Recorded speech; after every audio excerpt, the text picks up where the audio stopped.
diqqətinizə çatdırıram Abubakarla bağlı. Deməli, Vincent Abubakarın Türkiyə meneceri Qarabağa və Neftçi klubuna Abubakarı təklif edib. Sadəcə olaraq maliyyə şərtləri də elə böyük deyil, yüksək deyil, yəni normaldır. Sadəcə olaraq Qarabağ hələ nə hə, nə də yox cavabı verir.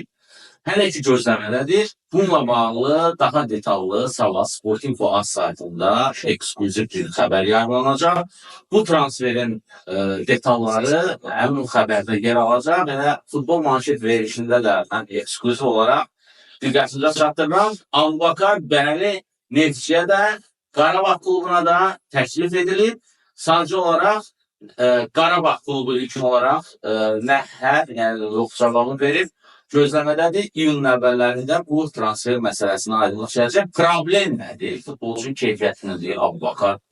Dünya çempionatında, son dünya çempionatında o aşırtma vuruşu Kamerunla Seviyyətdir.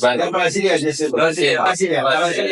Möhtəşəm bir orada çıxdı. Bəli, möhtəşəm bir qolla yadda qaldı. Seviyə uzunlar, amma Braziliyaya çox baxımlı. Və qırmızı rəngə qaldı. Bəli. Yəni, sadəcə olaraq problem xarakteriyle bağlıdır. Çox belə ağır xasiyyətli var. Ağır deyəcək, ipə sapa yatmayan adamdır. Biraz çox hər şey deyilən, danışan. Ola bilsin ki, neçə dəfə Sərgin Yalçınla problem yaşayıb Türkiyədə. Məsələn, 5 bəli. Yəni, Türkiyə təmsilçisi belə deyil. Çünki bilirsən, Avrupa səviyyəli oyuncuların hər bir ölkədə bir agentliyi var. orada çempionatı var.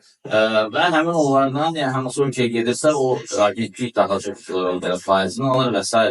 Yəni, bu da Türkiyə meneceri irəli sürür bu təklifi. Amma Qarabağ tərəf düşünür.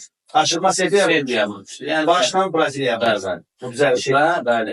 Və, yəni, bəli, düzgün söhbətdir, real söhbətdir, amma Qarabağ hələ gözləmə mövqeyindədir.